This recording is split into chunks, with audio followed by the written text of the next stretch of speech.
Amid a fierce campaign push in several battleground states, Minnesota Governor Tim Walz stayed at home in St. Paul this morning to cast his ballot.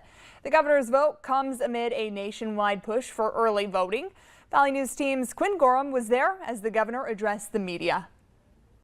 Since being elevated to the national stage, Governor Tim Walz has really only made a handful of appearances to local press. It's safe to assume the governor and his campaign staff are dialed in on a few key swing states, but the governor made some time to vote in St. Paul on Wednesday. Walz headed to a polling place in St. Paul Wednesday morning with his family close behind him.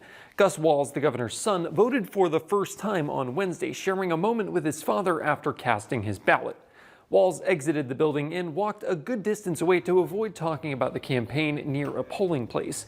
In his remarks, the governor laid into Donald Trump. He referenced recent reporting where former Trump Chief of Staff John Kelly called Donald Trump a fascist.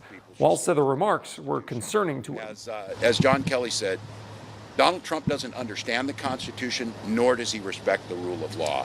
If there was ever a red line, he has stepped across it. Walz took questions from local press, one about a St. Paul child care measure and the other about Russian disinformation.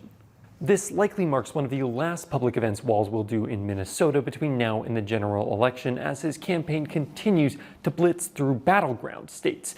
At least until the election, expect the Walz campaign to really be all hands on deck in those crucial few states. Reporting in St. Paul, I'm Quinn Gorham. Walz also encouraged Americans to get out and vote early. Early voting is now open in Minnesota.